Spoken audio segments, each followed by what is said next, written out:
Ai gọi phóng viên đến vậy? Là Đường tiểu thư.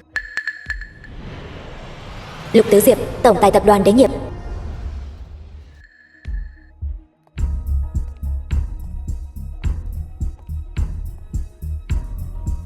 Tứ Diệp, mọi người đều rất quan tâm đến hôn sự của anh. Tôi thấy vẫn nên nói với mọi người đi. Ba ơi, ba ơi, sao ba có thể nhẫn tâm bỏ rơi con với mẹ? Đậu Đậu, con của Đường Noãn Nhi. Nhóc con từ đâu đến vậy? Con có nhận nhầm người không? Lục tổng có con trai rồi sao? Sao có thể như vậy được? Tứ Diệp, chuyện này là sao? Nhóc, ta không phải ba con. Ba ơi, ba lại vì một người phụ nữ vừa già vừa xấu thế này mà bỏ rơi con với mẹ sao? Ba bị mù rồi. Nhóc con, ba muốn cưới một con cọp cái về rồi. Nhóc con, đừng quậy nữa. Đứa trẻ hoang nào đến đây làm loạn vậy? Bảo vệ đâu? Đuổi nó ra ngoài. Lục tổng, đây là con riêng của ngài sao? Hôn lễ của ngài và Đường tiểu thư còn tiếp tục nữa không? Tôi chưa bao giờ nói là tôi sẽ tổ chức hôn lễ. Tứ Diệp, còn có lần sau, cút khỏi Lục thị. Mình giỏi quá.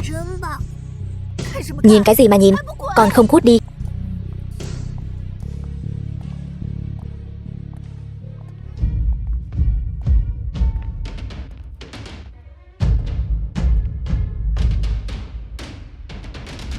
Sao lại là cô? Em gái, lâu rồi không gặp, cô còn sống sao? Tất cả những chuyện này đều là cô làm phải không? Đứa bé đó cũng là cô tìm đến, phải không? 6 năm rồi, tất cả mới chỉ là bắt đầu thôi. Em gái tốt của ta, chúng ta ngày sau còn dài. Con trai ngoan, diễn xong rồi thì rút thôi. Muốn đi đâu? Thôi xong rồi. Bà nội xinh đẹp ơi, cứu con với. Mẹ, sao mẹ lại đến đây? Lục lão phu nhân, sao ta lại không thể đến đây? Xong rồi, lần này tiêu thật rồi.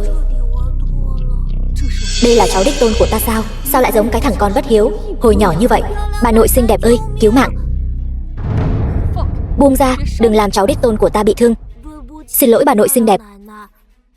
Xin lỗi chú đẹp trai. Cháu sai rồi, mọi người đánh cháu đi. Là cháu nói dối. Cháu không nên vì quá muốn có ba mà gọi chú là ba. Cháu không nên phá hoại chú và gì. Cháu đáng đời, không ai cần. Trời ơi, cháu cưng của bà, đừng khóc nữa. Đứa bé ngoan ngoãn thế này, ai nói không ai cần. Bà cần. Mẹ, hôm nay bảo bối đã giúp bà rất lớn đấy.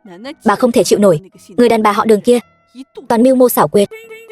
Cô ta mà bước vào cửa nhà tôi sẽ dọn ra ngoài ngay lập tức. Có vài người sống đến từng tuổi này rồi mà còn không bằng một đứa trẻ. Trời ơi, người đàn ông này thật đáng sợ. Nhìn cái gì mà nhìn, hù dọa bảo bối nhỏ rồi. Mấy ngày nay con đừng về nhà nữa. Tôi đón bảo bối nhỏ về nhà ở vài ngày. Con muốn ở đâu thì ở.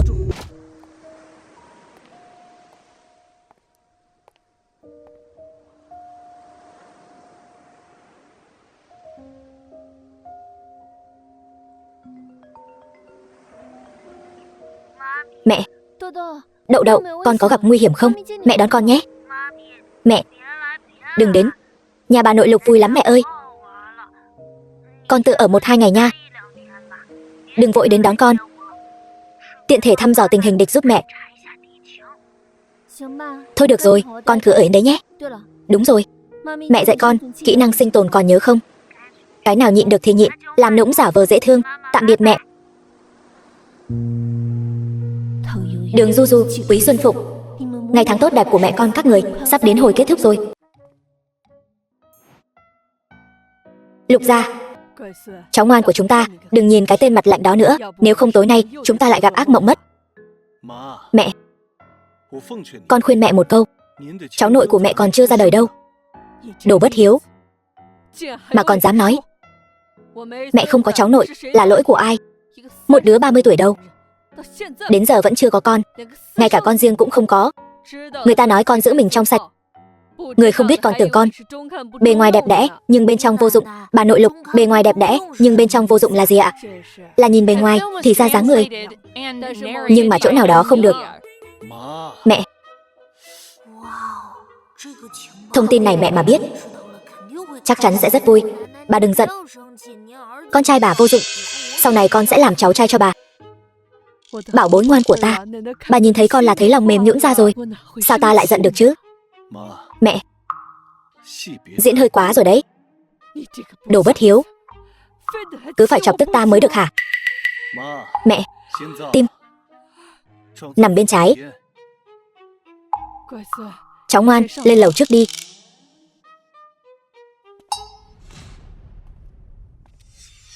Đàn Châu. Con lại muốn dọa cháu mẹ phải không? Mẹ. Con đột nhiên nhớ ra công ty, con có việc phải xử lý, về rồi nói.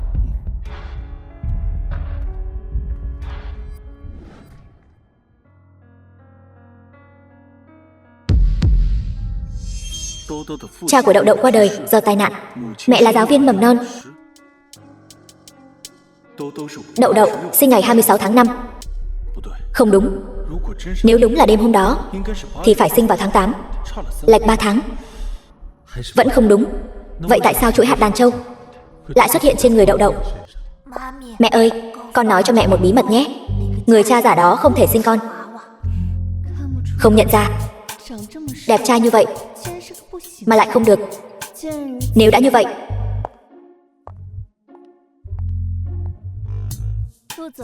Lục tổng, cà phê của ngài. Còn việc gì nữa không? Ra ngoài. Vâng. Chờ một chút.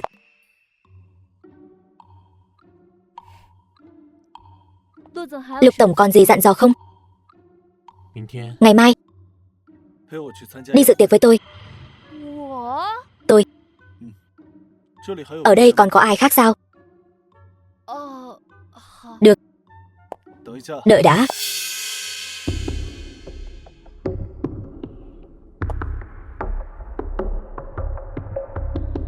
Mang cà phê lại đây. Vâng.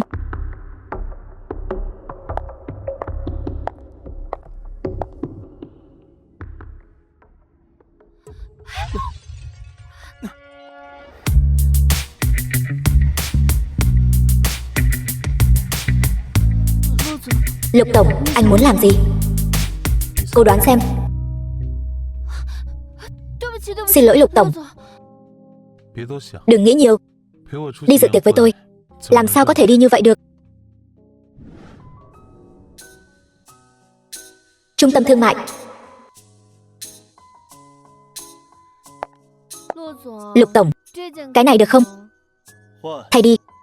Tôi. Mắng tôi. Không có. Người đàn ông nhỏ mọn này không phải chỉ là hắt vào anh ta một cốc cà phê sao? Đường trợ lý, mặc vào đi. Tiệc tối sắp bắt đầu rồi. Vừa rồi là cố ý. Cho cô 2 phút. Còn 1 phút rưỡi.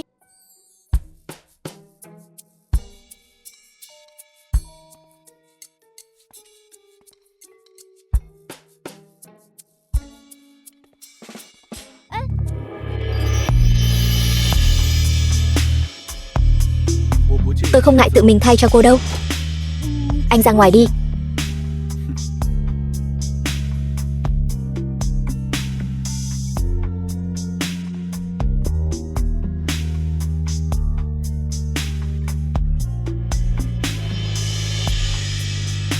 Chuyện là... Nói. Có thể gọi một nhân viên phục vụ không? Khóa kéo của tôi kéo không xuống. Cởi không được.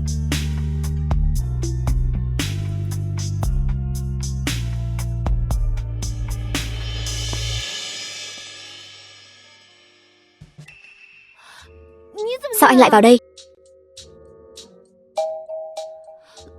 Lục tổng, ngài nên ra ngoài rồi. Nốt ruồi son này hình như đã thấy ở đâu rồi. Đậu phộng, cái gì mà tổng tài giữ mình? Rõ ràng là tên lưu manh háo sắc ở cổ cô. Lục tổng, anh đừng được đằng chân lên đằng đầu. Ở công ty, tôi có thể xông pha lửa đạn, nhưng tôi bán nghệ không bán thân. Với thân hình này của cô, thằng đàn ông nào lại hứng thú tự mình đa tình? Anh.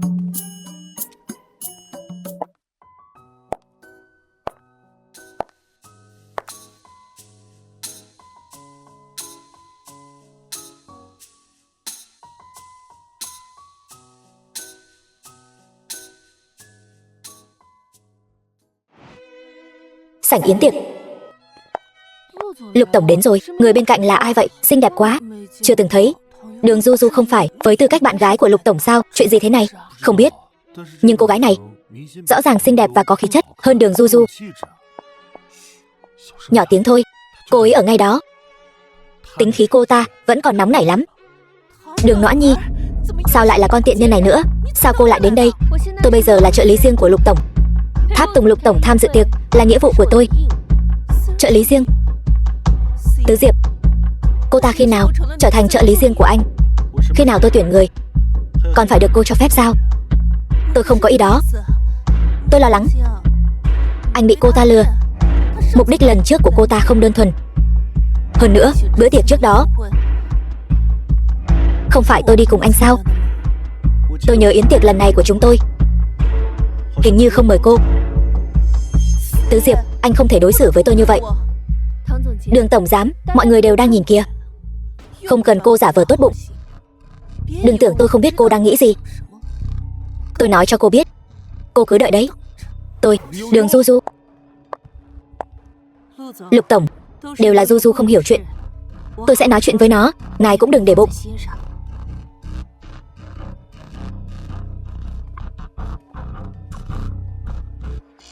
Mẹ, lần này chúng ta nhất định phải khiến nó thân bại danh liệt. Yên tâm đi, mẹ đã sắp xếp rồi. Lý tổng đã đồng ý với ta rồi. Lần này nhất định sẽ vạn sự đại cát. Chỉ cần cô ta. Lục tổng, tôi có thể tự do hoạt động không? Đừng gây chuyện. Yên tâm, tuyệt đối sẽ không gây thêm phiền phức cho ngài. Sống không tốt sao? Tại sao nhất định phải quay lại? Tại sao tôi lại quay lại? Không phải cô rõ hơn ai hết sao? 6 năm trước tôi có thể lấy mạng cô. 6 năm sau tôi vẫn có thể lấy mạng cô. Đường Du Du, tôi không còn là Đường Noãn Nhi của 6 năm trước nữa. Cô nghĩ tôi sẽ sợ cô sao? Cô đừng tưởng vào được Lục thị là có thể bám lấy Tứ Diệp.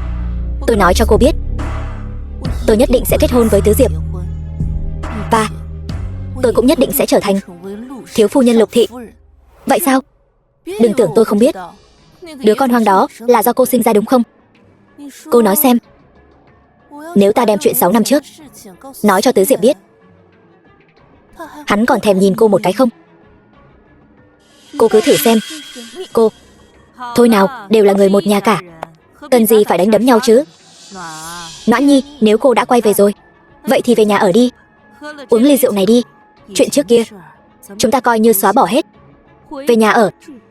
Bà tốt bụng vậy sao? Hay là trong ly rượu này có bỏ thêm gì đó? Sao có thể chứ? Nếu cô không tin, vậy ta uống trước.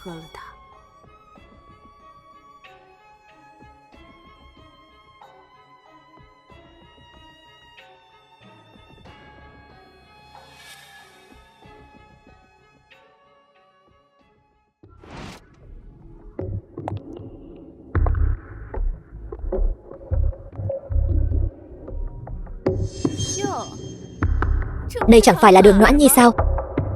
Lại chạy đi hẹn hò với tên đàn ông hoang dã nào đó sao? Sao còn mặt mũi mà quay lại vậy? Bạn gái Lục tổng lén lút gặp gỡ trai lạ. Gần đây Lục tổng có hơi nhiều chuyện phiếm nhỉ? Này, mọi người mau lại đây xem nào. Chính là người phụ nữ này. Vì muốn bám víu quyền thế, theo dõi Tứ Diệp, muốn leo lên giường Tứ Diệp, lại không biết dùng thủ đoạn gì, vào được Lục thị, giờ đến tham dự yến tiệc. Vậy mà vẫn không quên gian díu với đàn ông để leo lên. Đường Noãn Nhi, cô thật là không biết xấu hổ. Sao đây? Không còn gì để nói nữa rồi. Tranh thủ trước khi tôi chưa nói ra tên của người đàn ông đó, tôi khuyên cô vẫn nên cút khỏi bữa tiệc. Đường tiểu thư tại sao nhất định nhận định tôi lén lút gian díu với đàn ông khác? Từ lúc bữa tiệc bắt đầu đến giờ, khoảng thời gian dài như vậy, cô đi đâu, làm gì vậy? Ra ngoài hít thở không khí, không được sao? Ra ngoài hít thở không khí. Vậy thì để chúng ta xem thử, cô có thật sự ra ngoài hít thở không khí hay không? Lý tổng, người ta còn muốn. Không nhìn ra được, người đàn bà cũng tuổi trung niên rồi, vẫn còn biết chơi như vậy. Không thể nào.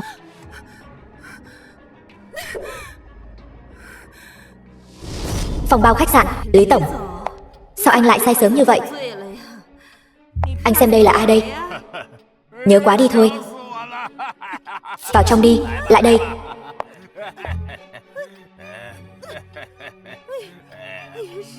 Là tôi, Quý Xuân Phụng. Bà cũng có ngày hôm nay.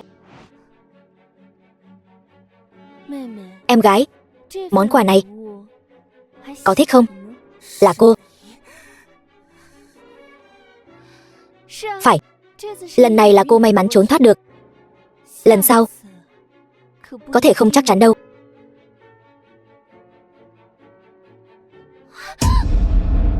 Noãn Nhi, Đường Du Du, tại sao cô lại đối xử với tôi như vậy? Không sao chứ? Tôi không sao. Chắc hẳn Du Du cũng không phải cố ý. Chúng ta đi. Tứ Diệp, còn thấy chưa đủ mất mặt sao?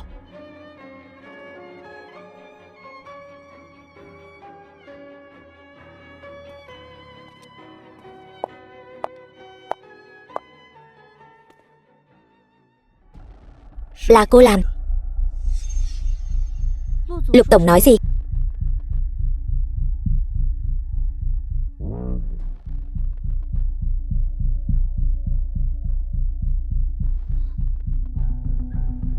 Chuyện này anh ta cũng có thể phát hiện ra. Lục tổng, anh đẹp trai quá. Lục tổng, tôi đi dạo một chút.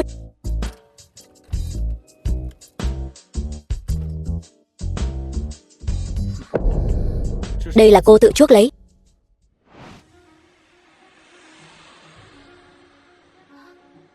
Trước tiên cứ lấp liếm cho qua chuyện đã. Dù sao anh ta cũng không được. Nốt ruồi của cô. Lục tổng, Đường Noãn Nhi, trước đây cô có từng không nghe sao? Cuộc gọi quấy rối. Đồ bảo bối thối, mấy ngày không gặp rồi, vừa hay nhân cơ hội này đi xem thử. Lục tổng, ngài uống rượu rồi, hay là để tôi đưa ngài về nhà?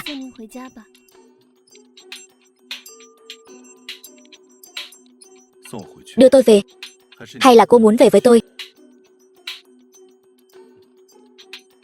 Đương nhiên là đưa ngài về rồi. Lục tổng, mượn nhà vệ sinh của ngài dùng một chút. Cục cưng, mẹ con để gặp con một lần, thế mà ngay cả tiết tháo cũng không cần.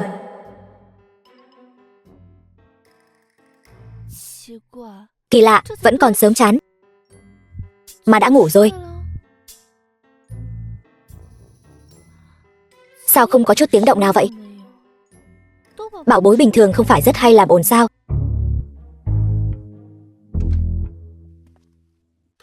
Đường Noãn Nhi, Lục tổng, cô lại muốn giở trò gì? Tôi chỉ là uống say quá. Có phải lại muốn tôi sắp xếp một phòng khách cho cô không? Được không? Nếu được, tối nay vừa hay lén đi tìm Đậu Đậu. Đường Noãn Nhi.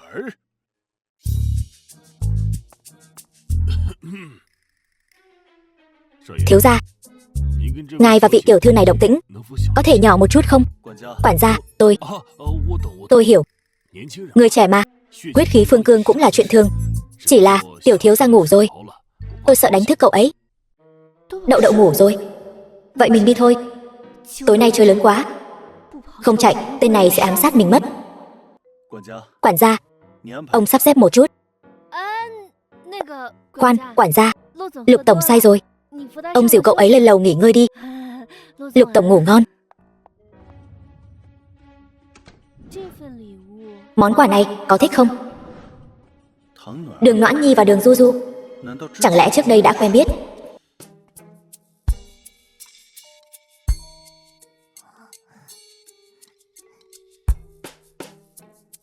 Nhóc con, đừng giả vờ ngủ. Chú biết con đã tỉnh rồi. Chú hỏi con, chuỗi tràng hạt trên người con ở đâu ra? Không ai đến cứu con đâu. Nói nhanh lên. Mẹ con nhặt được trong thùng rác. Là lúc nhỏ con nhặt được. Chú ơi, chú muốn xem hạt châu hả? Chú cứ lấy đi. Nào, chú hỏi con nhé. Con có biết Đường Noãn Nhi không? Và Đường Du Du nữa. Chú không cần hạt châu thì thôi vậy. Đậu Đậu không biết Du Du Noãn Noãn gì hết. Đậu Đậu muốn đi ngủ rồi. Mẹ đã nói, gặp khó khăn thì né được cứ né. Thằng nhóc này sao lại hơi giống mình lúc nhỏ vậy? Ngủ ngon nhé.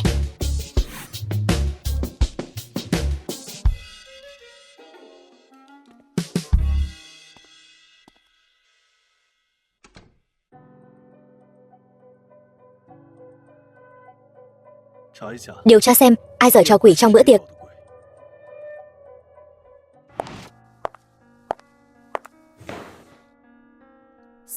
Tứ Diệp đâu? Tôi đến tìm anh ta. Anh ta ở đâu? Thiếu gia vừa mới tỉnh dậy. Ở trên lầu. Tôi đưa cô lên. Không cần đâu, tôi tự đi được.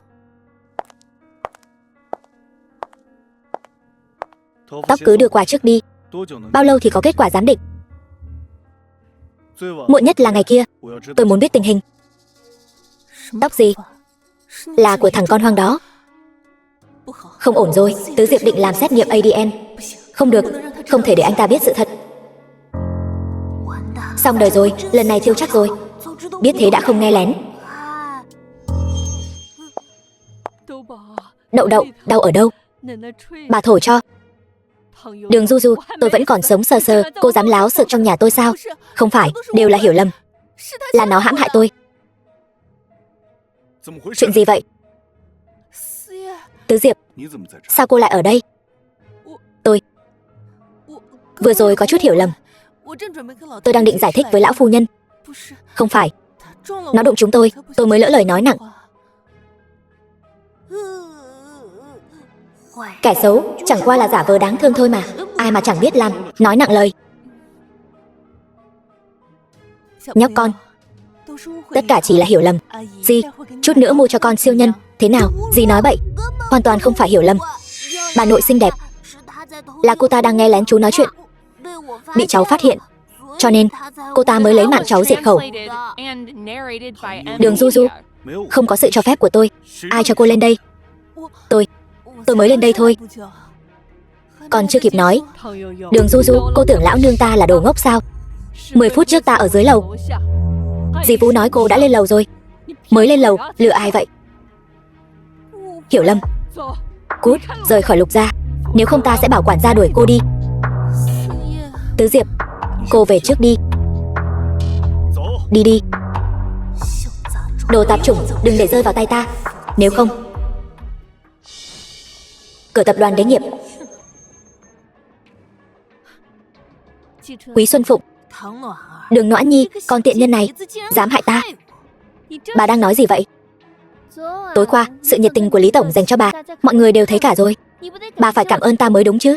Suy cho cùng, giường của Lý Tổng không phải ai cũng có thể leo lên được đâu. Cô, năm đó sao ta không bóp mất mạng cô đi, đồ tiện nhân. Cô cũng giống như bà già thối tha đó. Thật là đồ ăn cháo đá bát. Còn cái đồ tạp chủng kia nữa, sớm muộn gì ta cũng lấy mạng nó. Cô dám đánh ta? Láo xược.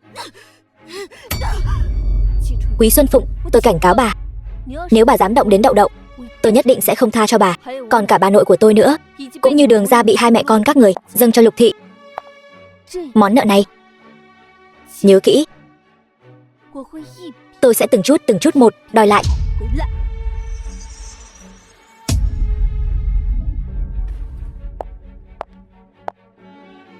Quý Xuân Phụng, đồ già mất nết. Lý phu nhân, đã nửa thân xuống mồ rồi, còn muốn quyến rũ đàn ông của ta sao? Tức điên ta rồi, xem ta bắt được sẽ xử lý bà thế nào.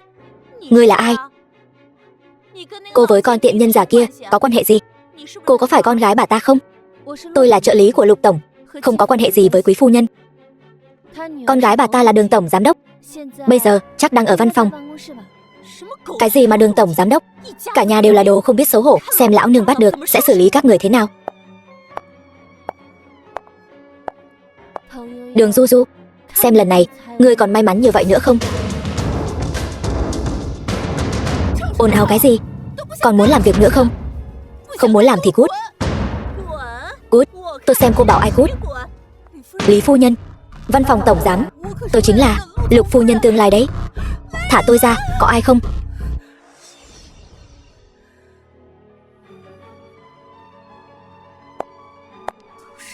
Đều là do Đường Noãn Nhi, con tiện nhân đó hại tôi. Là cô ta, tôi muốn cô ta sống không yên. Mẹ, khi nào mẹ đón con đi? Tối nay con tìm cơ hội chào tạm biệt họ. Chào xong, mai mẹ đón con đi nhé. Đúng rồi, mẹ. Mẹ thấy chú Lộc thế nào? Anh ta cũng bình thường thôi. Sao con lại hỏi vậy? Con thấy chú ta có vẻ rất hứng thú với con. Mẹ nói xem có phải chú ta muốn làm cha dượng của con không? Trời đất, con dám nghĩ thế hả?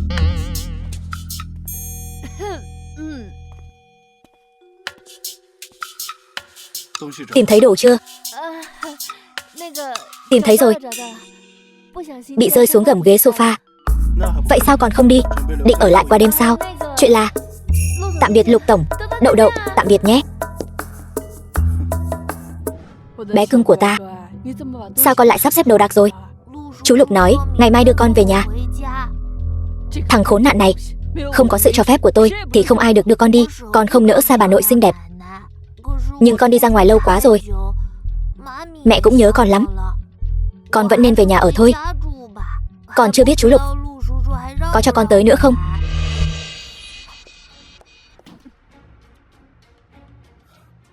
Con có bắt nạt nó đâu. Thằng danh, con sắp đưa nó đi rồi. Con nói không bắt nạt nó là tự nó muốn đi. Thằng nhóc đó lại giở trò gì nữa rồi? Tôi không quan tâm, Đậu Đậu là cháu ruột của tôi. Nó không được đi đâu cả. Mẹ, cháu ruột của mẹ còn chưa ra đời. Giấy xét nghiệm ADN này, chúng tôi không có quan hệ cha con. Con không lừa mẹ chứ? Con có thể đem chuyện này ra đùa sao? Sao lại thế này? Đậu Đậu và thằng nhóc này lúc nhỏ rõ ràng trông giống nhau như đúc. Mẹ không quan tâm, mẹ và đứa trẻ này có duyên. Dù không phải cháu ruột, mẹ cũng nhận. Tùy mẹ. Ngày mai mẹ đến công ty.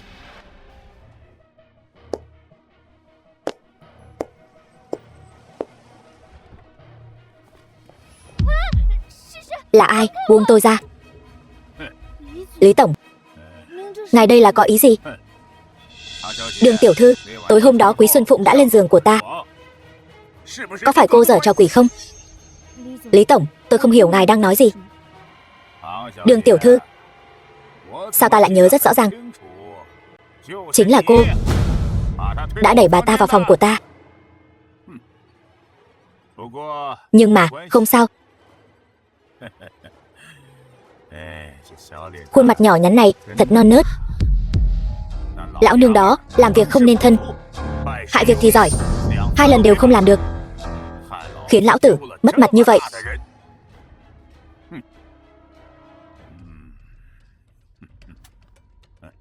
Lý tổng, đây là ý gì?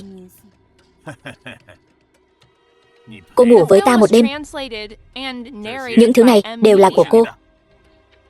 Cả khoản nợ của Quý Xuân Phụng cũng đều miễn hết. Lý tổng nói đùa rồi. Người như ngài muốn loại nào mà chẳng có. Cầm lấy. Nhưng tôi Chỉ muốn tiểu mỹ nhân như cô thôi. Quay lại đây. Lý Tổng, tôi là người của Lục Tổng. Ngài không sợ Lục Tổng sao? Lấy Lục Tứ Diệp ra nói chuyện với tôi. Cô không nói, tôi không nói. Hắn ta làm sao biết được? Hơn nữa cô nghĩ hắn ta sẽ vì cô một trợ lý nhỏ nhoi mà đối đầu với Lý gia chúng tôi sao? Đồ tiện nhân không biết điều.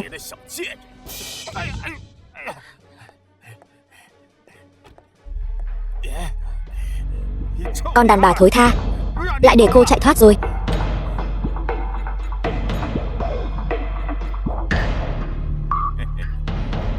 Càng mạnh mẽ lão tử càng thích.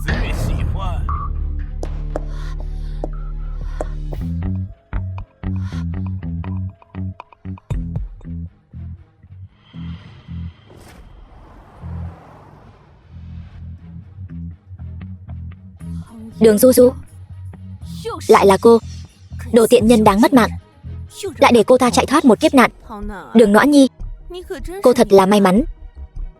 Đường Du Du, 6 năm rồi, cô vẫn chỉ giỏi mấy trò hèn hạ này. Ai bảo cô đường quang minh không đi, lại cứ thích đâm đầu vào chỗ mất mạng chứ. Cô nói xem, tôi đem chuyện cô gian díu với Lý Tổng nói cho Lục Tổng biết. Cái ghế tổng giám này của cô còn ngồi vững không? Cô có bằng chứng không? Không có chứng cứ thì vô dụng thôi.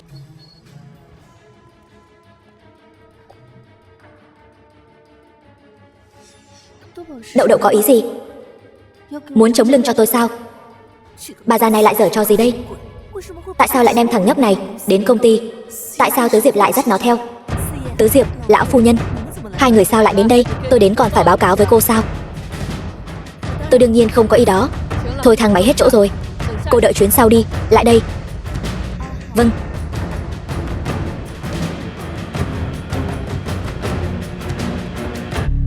Đó là tiểu thiếu gia sao? Giống Lục Tổng quá. Họ là một gia đình 3 người sao?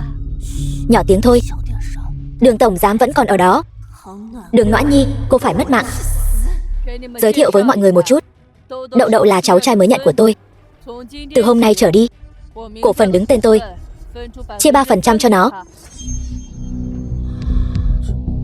Đây chính là cậu chủ nhỏ. Trời ơi, 3%. Cái vận may trời ban này đến lượt con trai tôi rồi. Nhiều vậy sao?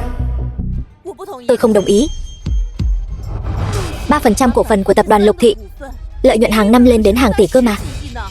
Bà không thể cứ thế mà cho một người ngoài được. Tiền của tôi muốn cho ai thì cho. Hơn nữa, Đậu Đậu là cháu nuôi của tôi, không phải người ngoài như cô nói. Còn cô thì không có tư cách phản đối.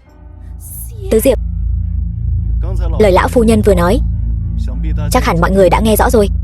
Từ hôm nay trở đi, Đậu Đậu chính là cổ đông nhỏ của tập đoàn Lục Thị. Chúc mừng thiếu gia, chúc mừng phu nhân. Cậu chủ nhỏ giống Lục Tổng quá. Tập đoàn chúng ta đã có người kế nghiệp rồi. Tại sao các người lại dễ dàng cướp đi tất cả của tôi? Dựa vào đâu? Lục Tổng, tôi đưa Đậu Đậu về nhé. Được, để thư ký của tôi đưa hai người về. Không cần đâu Lục Tổng, chuyện nhỏ này không cần làm phiền Lâm thư ký đâu. Được, vậy hai người đi đi. Bãi đậu xe. Đậu Đậu, chạy nhanh lên. Thả Đậu Đậu ra. Xin các người, có gì thì nhắm vào tôi. Nó chỉ là một đứa trẻ, thả nó ra đi, buông tay.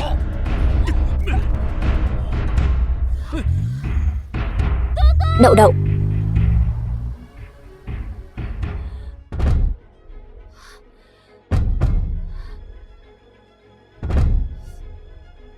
Lục Tổng, tôi xin anh cứu Đậu Đậu với. Nó bị một chiếc xe bánh mì bắt cóc rồi. Alo, kiểm tra camera ở bãi đậu xe ngay lập tức. Tìm một chiếc xe bánh mì.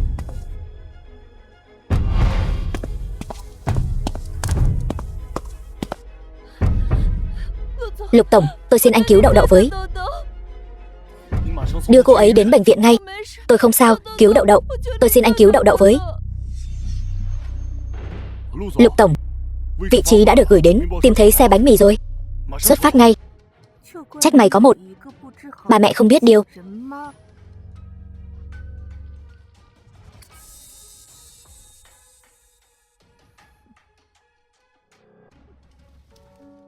Phòng khám bệnh viện. Đậu đậu sao rồi? Đậu đậu vẫn chưa tỉnh.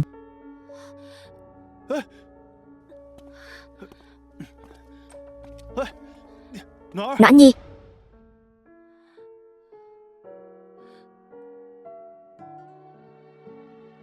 Đường Noãn Nhi và Đậu Đậu lại là mẹ con sao? Mục đích của cô ta rốt cuộc là gì? Đường Noãn Nhi, tôi càng ngày càng không hiểu cô. Lục tổng, tôi không hiểu ý của anh. Vậy tại sao cô lại che giấu mối quan hệ mẹ con giữa cô và Đậu Đậu?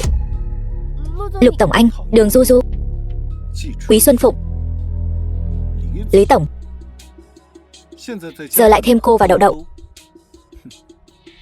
Hai mẹ con các người rốt cuộc muốn làm gì?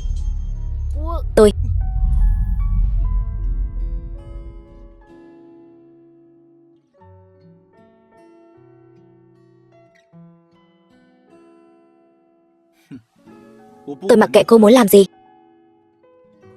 Đừng để tôi bắt được sơ hở gì. Nếu không thì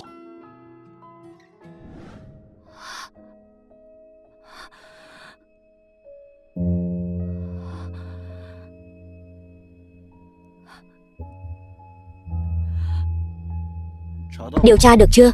Điều tra được rồi. Hành lang bệnh viện, chủ nhân chiếc xe không biển số này đã qua đời 1 tuần trước. Cảnh sát lần theo manh mối này phát hiện 2 tên cướp này có 3 tiền án, đều vì tiền. Hiện đã mở rộng phạm vi truy nã, nhưng 2 người này không có tung tích.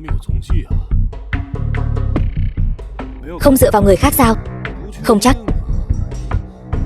Lửa quá lớn, bằng chứng bị thiêu rụi hết rồi. Nhớ kỹ, nhất định phải điều tra việc này cho ra ngô ra khoai.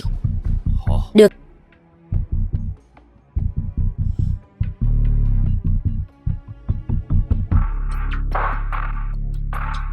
Còn việc gì nữa không? Không còn gì nữa.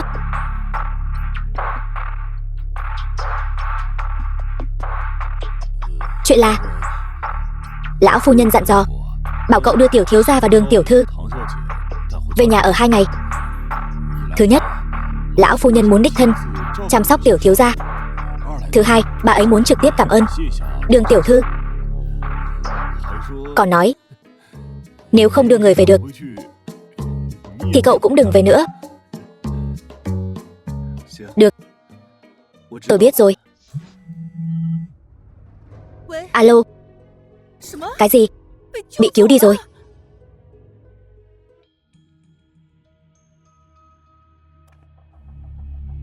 Đồ con hoang, cháy thế mà vẫn không xử được mày. Đợi xua tan nghi ngờ của Tứ Diệp, rồi sẽ xử lý mẹ con các người.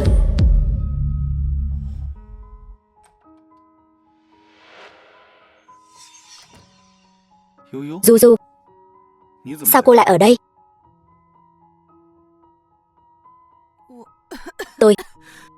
Tối qua bị cảm sốt nên vẫn đang truyền dịch ở bệnh viện.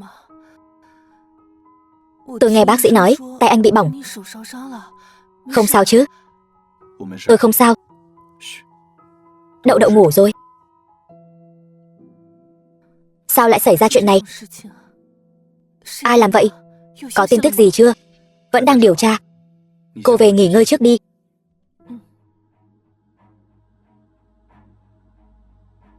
Cô nói xem, sao nó không bị cháy mất mạng nhỉ? Đường Du Du, là cô. Cô cứ đợi đấy. Cô đang nói nhăng nói cuội gì vậy? Cô điên rồi. Các người dựa vào đâu mà ngăn tôi lại? Cháu tôi ở trong đó. Các người dựa vào đâu mà không cho tôi vào? Mau cho chúng tôi vào. Tránh ra. Mẹ Tần. Noãn Nhi. Còn các người là ai? Noãn Nhi, cô không nhớ tôi sao? Tần Hạo Trạch, lưu manh. 6 năm trước, tôi là ba của Đậu Đậu. Ba của Đậu Đậu. Cho tôi vào. Mẹ, cô. Tôi thật sự là ba của Đậu Đậu. Cô xem, Đậu Đậu giống hệt tôi hồi nhỏ. Giấy xét nghiệm ADN này chính là bằng chứng.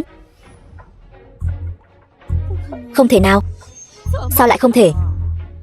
Đậu Đậu chính là con của Hạo Trạch chúng tôi. Trên giấy trắng mực đen đều ghi rõ. Chuyện này sao có thể giả được? Mày con đàn bà này thật là độc ác. Mày giấu Đậu Đậu 6 năm trời, không cho tao gặp. Cháu nội tội nghiệp của bà ơi. Đậu Đậu, Đậu Đậu, cháu đích tôn của bà. Đậu Đậu, ba và bà nội cuối cùng cũng được gặp con rồi. Đậu Đậu, bà đây. Các người đang nói nhăng nói cuội gì vậy? Ai là cháu đích tôn của bà? Ông không phải ba tôi. Ba tôi không xấu xí như vậy. Cái thằng bé này sao lại thế hả? Nói chuyện với ba mà hỗn láo vậy hả? Mẹ mày xinh đẹp thế này mà lại dạy mày như vậy sao? Khỉ gió, chỉ là một con hồ ly tinh, nó có thể dạy dỗ con cái nên người được sao? Các người dám nói mẹ tôi như vậy?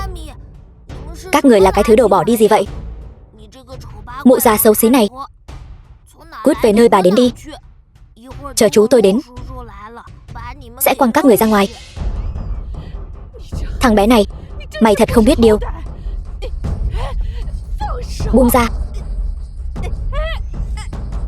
Đừng đi. Thả tôi ra. Mày. Đau. Đau quá. Mẹ. Các người muốn làm gì? Giữa ban ngày ban mặt mà dám đánh người, tôi sẽ báo cảnh sát. Con trai, các người muốn làm gì hả? Bà hỏi tôi muốn làm gì hả? Cướp người của tôi. Con hỏi tôi muốn làm gì? Lục tổng, tôi thật sự là ba của Đậu Đậu. Nhìn này. Các người, đuổi bọn họ ra ngoài.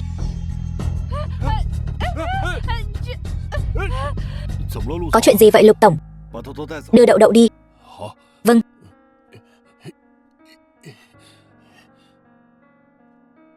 Loại đàn ông đó mà cô cũng để mắt tới được sao? Cô đúng là thiếu đàn ông rồi.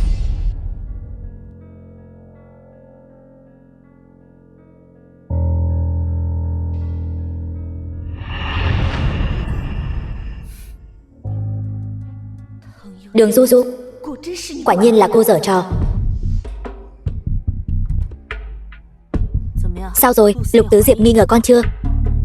Hiện tại anh ta vẫn chưa. Giấy chứng nhận của bệnh viện đều đã in xong rồi.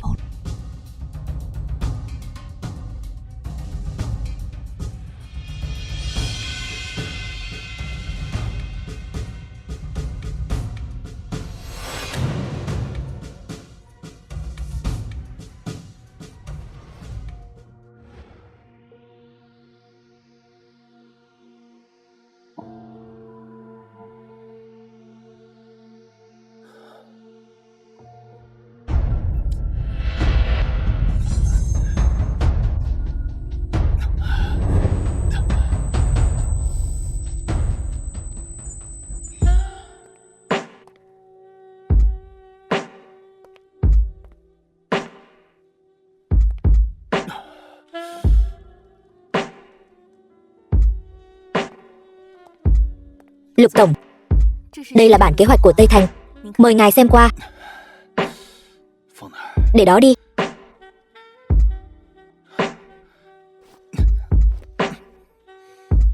Lục tổng, ngài thấy không khỏe sao?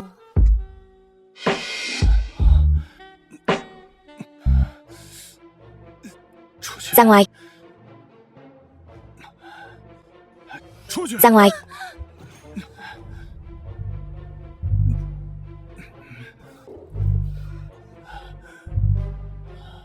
Ra ngoài.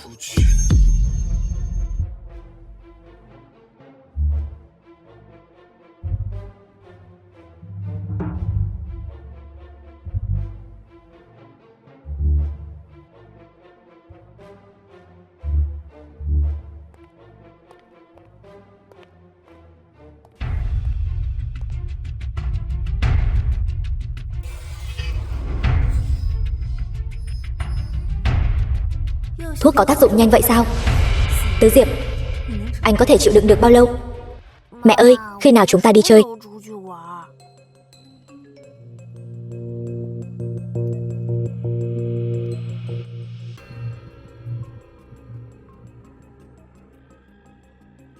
Chuyện là, quản gia Trương, tôi đến công ty một lát. Nào Đậu Đậu, chúng ta đi chơi đi, được thôi. Lục tổng. Lại đây. Lục tổng, anh.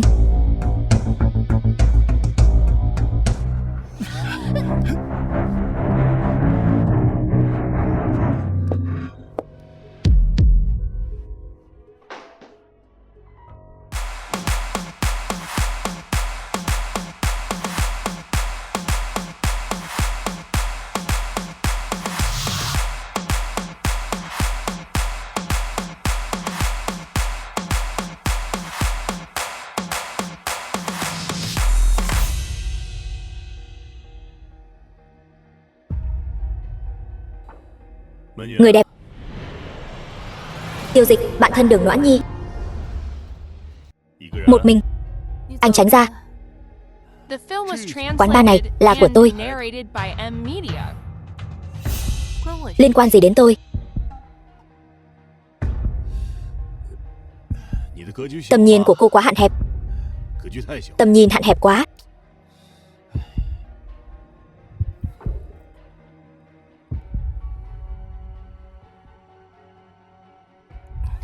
Cái đứa con hoang đó, không được. Tôi thua cô ta chỗ nào chứ?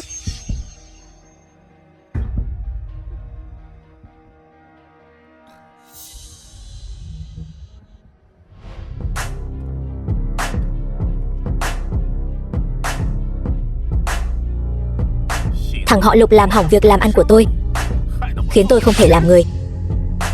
Lão tử ngủ với đàn bà của hắn ta, chắc là được chứ?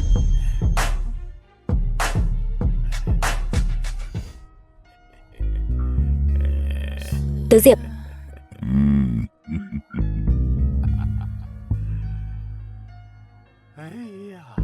Cô đúng là đồ lẳng lơ. Lại đây.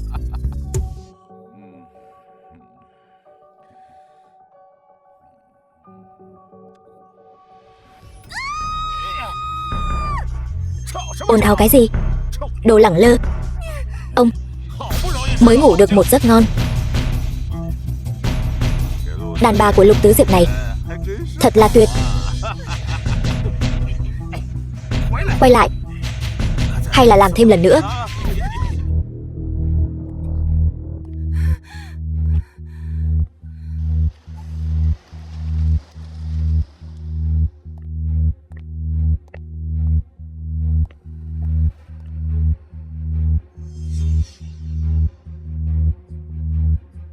Là cô. Đều là cô hại tôi thành ra nông nỗi này. Đây không phải là do cô tự chuốc lấy sao? Cô đừng tưởng cô đã trở thành đàn bà của Lục Tứ Diệp là cô có thể làm gì tôi.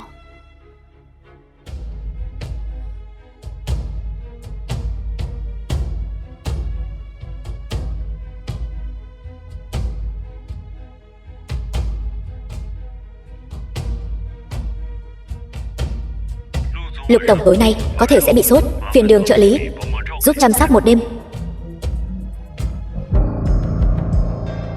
Dù sao bây giờ tôi cũng là đàn bà của Lục tổng. Còn cô, đồ bỏ đi của Lý tổng. Cô, vụ bắt cóc có liên quan đến cô phải không? Còn với người đó, người đàn ông tự xưng là cha ruột của Đậu Đậu, cũng là do cô tìm đến. Cho dù là tôi tìm đến thì cô có thể làm gì? Tôi đang nghĩ, đám cháy lớn đó sao không thiêu cháy nó luôn đi? Như vậy cha ruột của nó sẽ không cần phải xuất hiện. Cô nói xem có đúng không?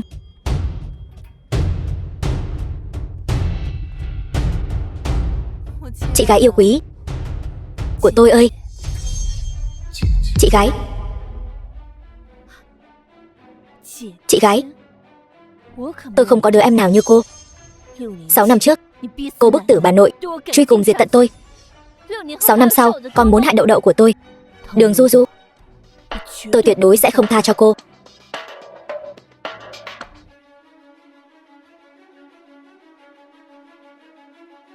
Video cô gian díu với Lý tổng, những lời cô nói với hắn ta, tôi đã ghi âm lại hết rồi.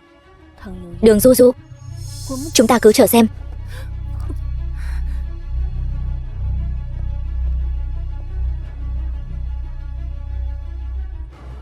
Lục tổng, Đường tiểu thư và Đường tổng giám Vậy mà lại là chị em ruột.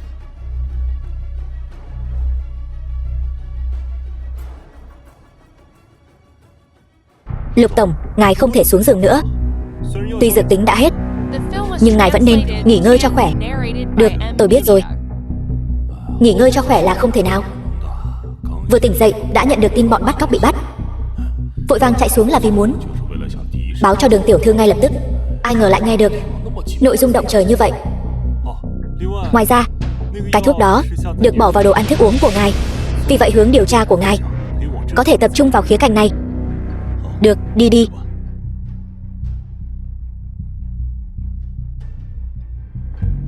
Hôm qua trước khi tôi đến, có ai vào văn phòng của tôi không? Được phép thì chỉ có tôi thôi. Lữ bộ trưởng Bộ Tài vụ. Camera giám sát cho thấy Đường tổng giám cũng đã vào văn phòng của ngài. Đường Du Du lại là cô ta. Cô ta vào đó làm gì? Không lẽ là Đường tổng dám bỏ thuốc sao? Vậy tại sao cô ta lại làm như vậy? Vậy chuyện bọn bắt cóc bị bắt có cần báo cho Đường trợ lý không? Bên đó đã dặn dò gì chưa? Vẫn chưa. Bọn bắt cóc này là một lũ tội phạm đáng tội. Chúng khai nhận chỉ vì tiền, không có kẻ chủ mưu nào cả. Được, tôi biết rồi. Bảo cảnh sát phong tỏa tin tức trước. Còn nữa, gọi điện cho Đường Noãn Nhi lên đây. Vâng, Lục tổng. Đừng nghĩ nhiều nữa, nghỉ ngơi cho tốt. Bây giờ điều ngài cần là nghỉ ngơi. Mấy chuyện này cứ để tôi lo.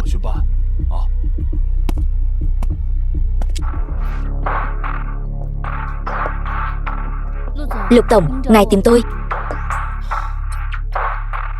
Bọn bắt cóc đã bị bắt tối qua và đã chủ động khai nhận chúng làm vậy chỉ vì tiền mới lên kế hoạch vụ bắt cóc. Cảnh sát đã thông báo chuẩn bị kết án. Không thể nào. Nếu là vì tiền, tại sao lại phóng hỏa? Chắc chắn có kẻ chủ mưu thật sự. Đường Du Du, cô nghi ngờ Đường Du Du. Bằng chứng đâu? Tại sao cô ta lại làm vậy? Tôi không được. Tôi không thể đưa đoạn ghi âm cho anh ta. Những đoạn hội thoại này hoàn toàn không thể kết tội Đường Du Du. Lỡ anh ta bao che cho Đường Du Du thì tất cả mọi thứ của tôi sẽ đổ sông đổ bể hết. Trước khi có được bằng chứng kết tội, tuyệt đối không thể mạo hiểm. Sao vậy, không còn gì để nói nữa sao? Tôi không có bằng chứng. Rốt cuộc là không có bằng chứng hay là không muốn nói cho tôi biết? Lục tổng, ngài không sao chứ?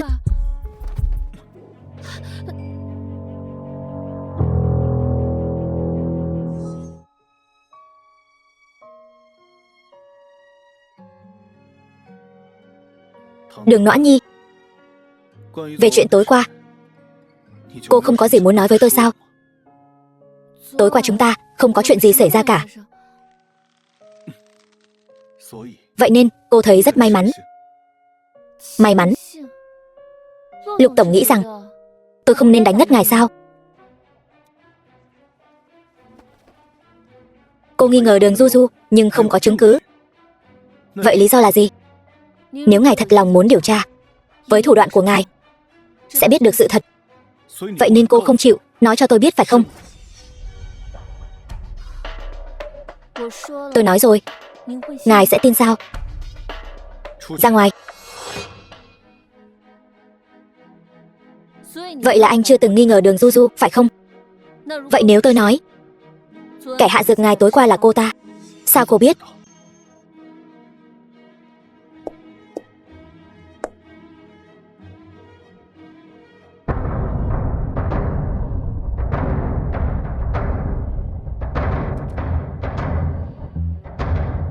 Lục tổng, xảy ra chuyện gì vậy? Theo dõi cô ta cho kỹ. Báo cáo thường xuyên.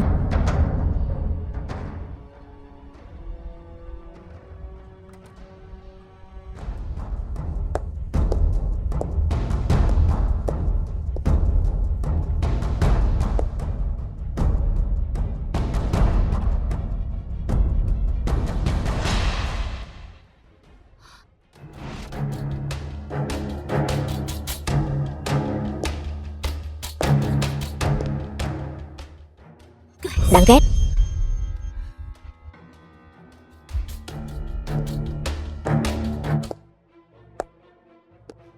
Sao con lại trở về trong bộ dạng này? Con cả đêm không trả lời tin nhắn của mẹ. Mẹ còn tưởng con xảy ra chuyện gì rồi. Có phải đã thành công rồi không? Vậy Lục Tứ Diệp, mẹ con xong rồi. Con hoàn toàn xong đời rồi. Con tiện nhân Đường Noãn Nhi đó, nó đã leo lên giường của Tứ Diệp. Còn cả Lý Tổng nữa. Lý Tổng, hắn ta đã hủy hoại con rồi. Cái gì? Tên háo sắc đó không chỉ hại mẹ mà còn dám hại cả con nữa sao? Còn cả con tiện nhân Đường Noãn Nhi nữa. Không chỉ ghi âm mà nó còn chụp ảnh nữa.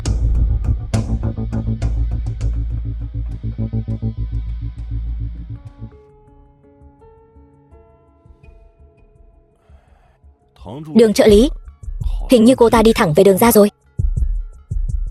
Cô ta đi một mình.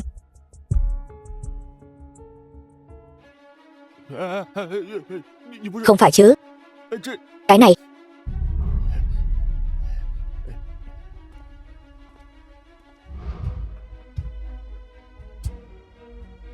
Đường Noãn Nhi, cô còn dám quay lại đây sao? Tôi có gì mà không dám? Có phải các người sống quá sung sướng rồi không? Quên mất, tôi mới là đại tiểu thư Đường ra rồi. Đại tiểu thư? Vậy hôm nay cô tới đây rồi thì đừng hòng rời đi. Muốn diệt khẩu phải không? Cũng đúng thôi. Hai kẻ sát nhân các người, còn gì mà không dám làm nữa chứ? Dù sao các người cũng đã thuê người bắt cóc hành hung, bỏ tiền ra mua mạng người khác, chắc cũng quen tay lắm rồi nhỉ? Cô đang nói bậy bạ gì vậy? Cô đang cố tình ghi âm lại phải không?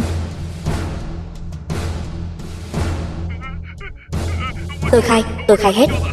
Là Quý Xuân Phụng và Đường Du Du chỉ thị cho chúng tôi làm, còn cho chúng tôi rất nhiều tiền. Hai tên bắt cóc này đã bị bắt rồi.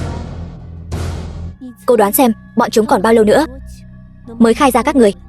Bây giờ chứng cứ đã rõ ràng. Các người còn gì muốn nói nữa không? Cô rốt cuộc còn muốn làm gì nữa? Tôi muốn làm gì? Dĩ nhiên là cho các người ngồi tù mọt gông rồi. Như vậy mới xứng đáng với những gì các người đã làm với tôi, với bà nội, với Đậu Đậu. Lần này tôi sẽ tận mắt nhìn ngươi vào tù.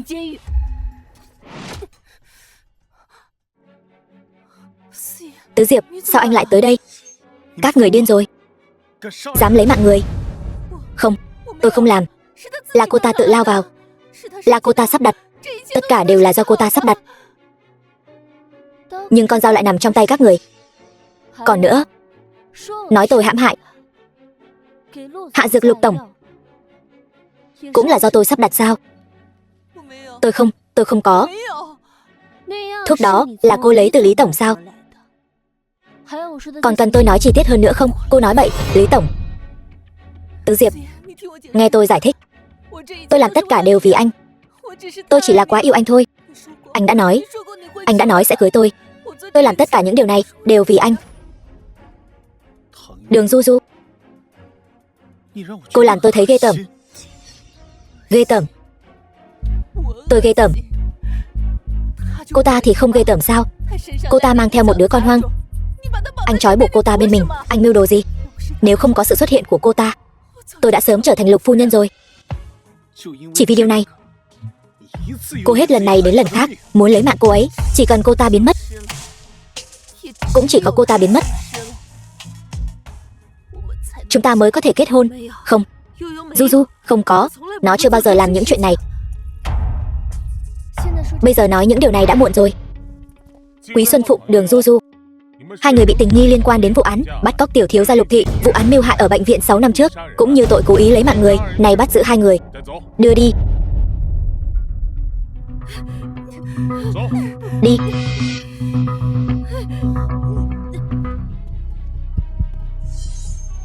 Không, các người không thể bỏ mặc bà nội. Bà nội cuối cùng cũng báo thù cho bà rồi.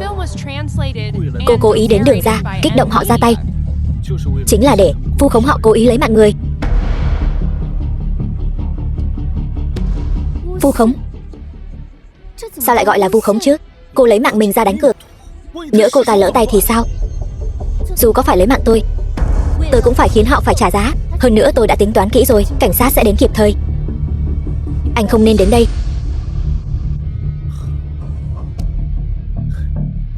Phải, tôi không nên đến đây. Mục đích tiếp cận tôi có phải đã đạt được rồi không? Xin lỗi, tôi...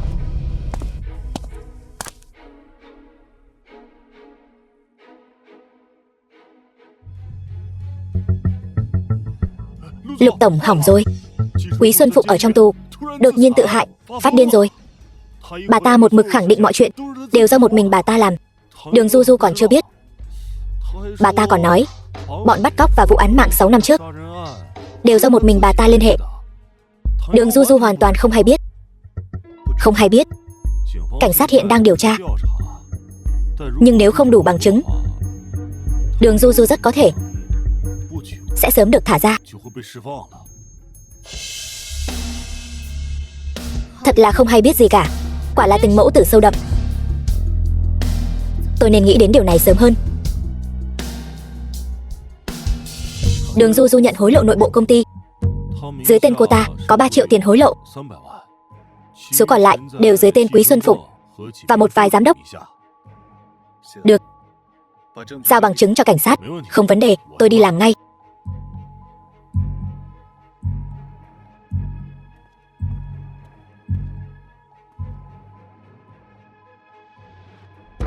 Đến cháu ruột cũng không cho tôi gặp. Tôi không sống nổi nữa. Nhất định phải giúp chúng tôi đòi lại công bằng. Con trai tôi Đậu Đậu bị nhà bọn họ giam giữ ở đó, không cho cha con chúng tôi gặp nhau. Giám định quan hệ cha con. Bằng chứng gì chúng tôi cũng có.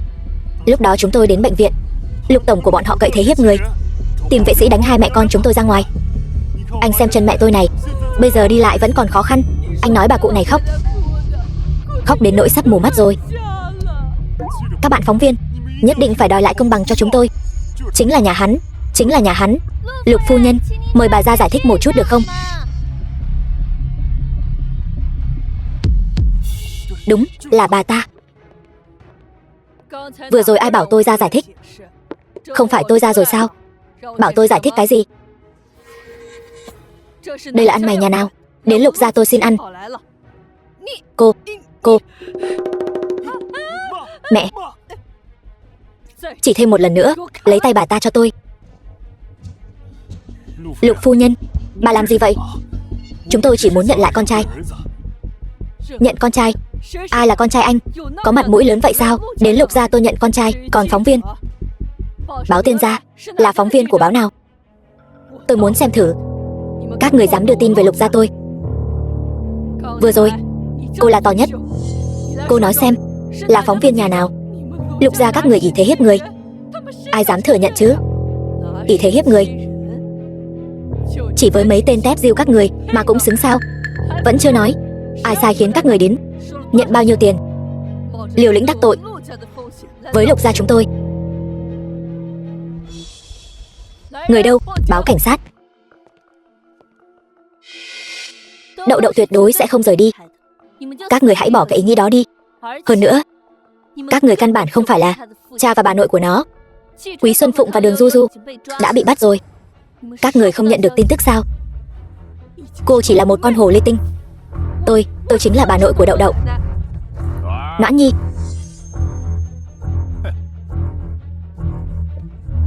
Gì cả? Bà cũng xem lại gen của mình đi. Có thể sinh ra được đứa trẻ giống con trai nuôi của tôi sao? Cái đó là do Quý Xuân Phụng giả mạo. Đậu Đậu nhà chúng tôi không có quan hệ gì với các người. E rằng các người phải vào tù mới nói được.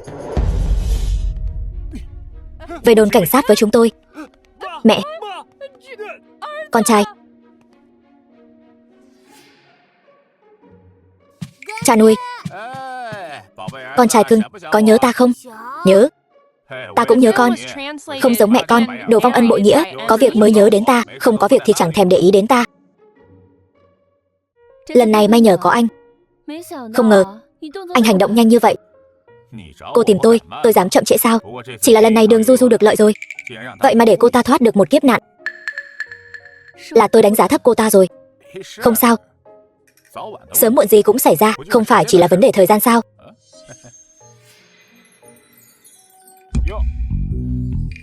Vị này là Lục tổng phải không? Nghe danh đã lâu. Không sao, vẫn phải cảm ơn Lục tổng đã chăm sóc cho Noãn Nhi và con trai nuôi của tôi. Tôi sẽ đưa cả hai người họ đi. Lục tổng bận trăm công nghìn việc, chúng tôi sẽ không làm mất thời gian của ngài nữa. Muốn đi? Bảo cô ta tự đến nói với tôi. Ghen rồi đấy sao? Tôi còn chưa làm gì khác mà. Thay thuốc cho tôi. Thiếu gia, sao lại bị thương thế này? Để khách thay thuốc không được đâu. Hay là để tôi làm cho?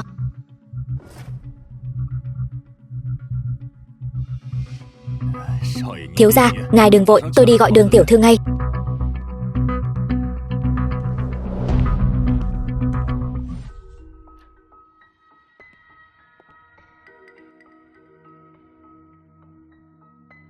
Còn không mau lại đây.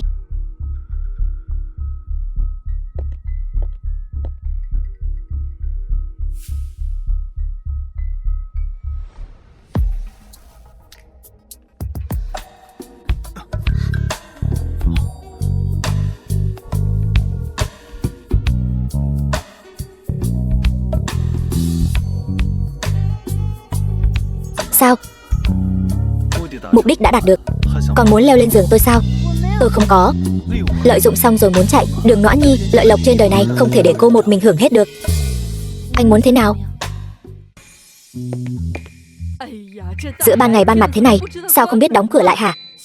Trẻ con nhìn thấy thì sao?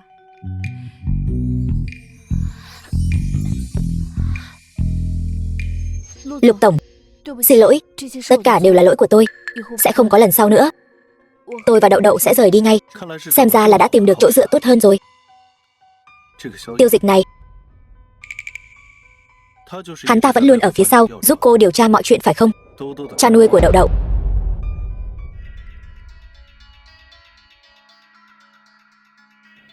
Cô cũng khá là có bản lĩnh đấy. Đàn ông cứ nối đuôi nhau mà đến.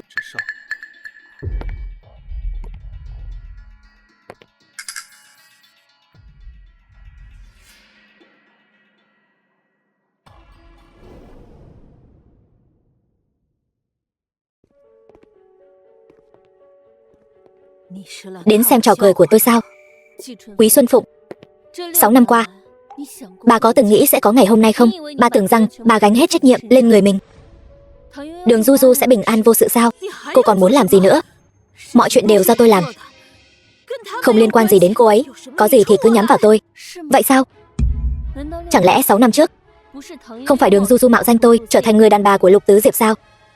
Năm đó ở khách sạn, người xảy ra quan hệ với Lục Tứ Diệp là tôi. Đường Du Du sau khi đuổi tôi ra khỏi nhà đã mạo danh tôi trở thành người của Lục Tứ Diệp. Vậy nên hai người mới không chút lưu tình dồn tôi vào đường cùng. 6 năm sau, hai người sợ Lục Tứ Diệp biết được sự thật năm xưa nên mới muốn dồn tôi và Đậu Đậu vào đường cùng. Chỉ có người mất mới không thể vạch trần âm mưu của hai người. Không, sao cô lại biết được? Hóa ra thật sự là như vậy. Không, cô hãy tha cho Du Du. Tất cả đều do tôi làm. Là tôi bảo nó mạo danh cô. Tất cả đều là chủ ý của tôi, không liên quan gì đến nó. Cô hãy tha cho nó. Cô hãy tha cho nó. Tha cho cô ta sao? Vậy ai tha cho tôi đây?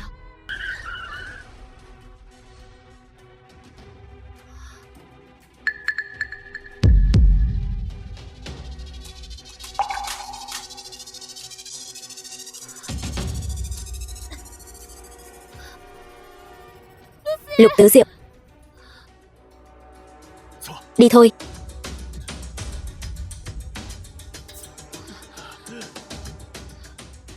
Em không sao chứ?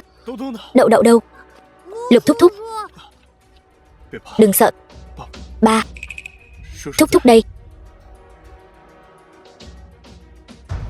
Vậy thì các người đừng hòng chạy thoát.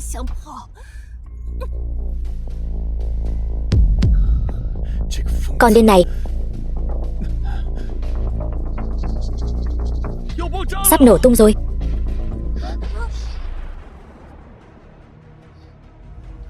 Lục Tứ Diệp. Khi cảnh sát đến nơi, Đường Du Du đã biến dạng đến mức không nhận ra, bây giờ đã không còn gây ra bất kỳ mối đe dọa nào nữa.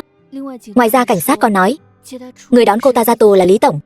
Lý Tổng hiện tại cũng đã bị kết án.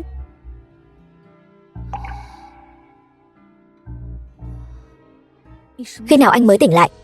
Lục Tổng bị chấn thương nặng ở đâu, dẫn đến xuất huyết nội sọ, cộng thêm vết bỏng nặng ở thắt lưng và toàn bộ phần lưng do vụ nổ gây ra. Hiện tại tình hình có vẻ khá nguy hiểm. Cụ thể khi nào tỉnh lại vẫn chưa thể xác định được.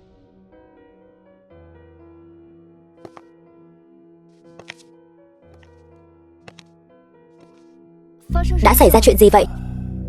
Một vài cổ đông của công ty biết tổng tài gặp chuyện. Mấy kẻ vô lương tâm này muốn chia chác cổ phần của tổng tài. Sao lại như vậy?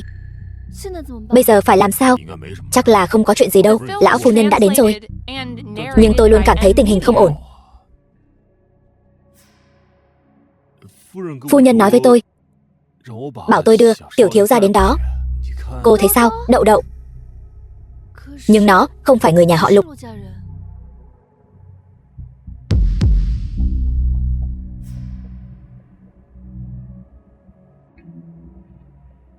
Được rồi. Theo nguồn tin, tổng tài Lục thị Lục Tứ Diệp 3 ngày trước đã chuyển tất cả tài sản đứng tên mình sang tên tiểu thiếu gia nhà họ Lục. Lão phu nhân nhà họ Lục hôm nay đã đích thân xác nhận tiểu thiếu gia nhà họ Lục chính là con ruột của Lục tổng. Tiểu thiếu gia nhà họ Lục hiện đang nắm giữ 73% cổ phần của tập đoàn Lục thị. Ngoài ra, Lục thị sẽ chuyển toàn bộ Đường thị công ty đã được mua lại cách đây 6 năm sang tên Đường Noãn Nhi tiểu thư và hỗ trợ Đường thị 10 tỷ tiền trợ cấp.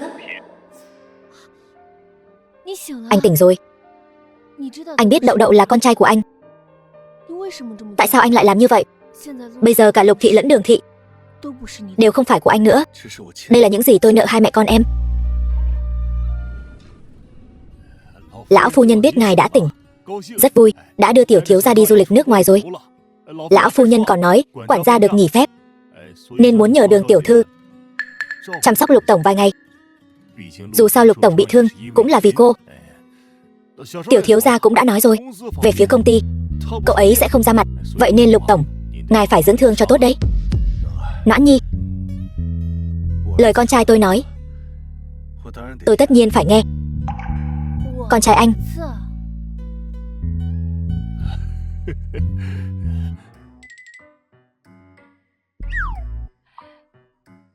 Cháu ngoan, đối với người cha dượng này. Không đúng, cha ruột, cháu hài lòng chứ? Cũng được, vẫn còn phải xem xét thêm.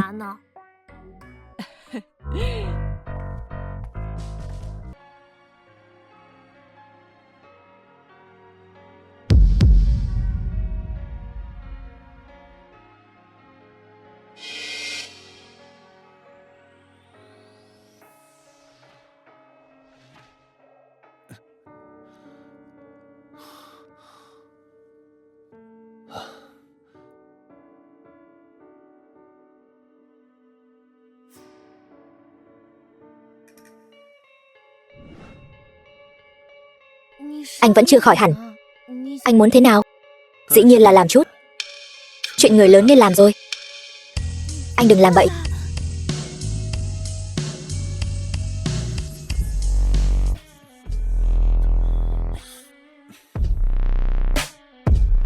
Tôi nhịn không được nữa rồi.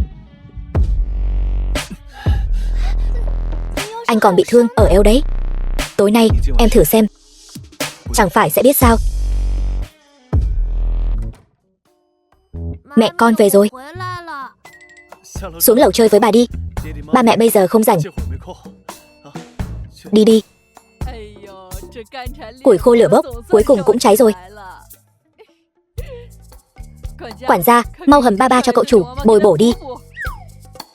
Đúng rồi, ông quản gia, cho ba con nhiều nhiều vào nhé. Ba con cần đại bổ. Bổ hay không thì em thử lại lần nữa xem. Không cần.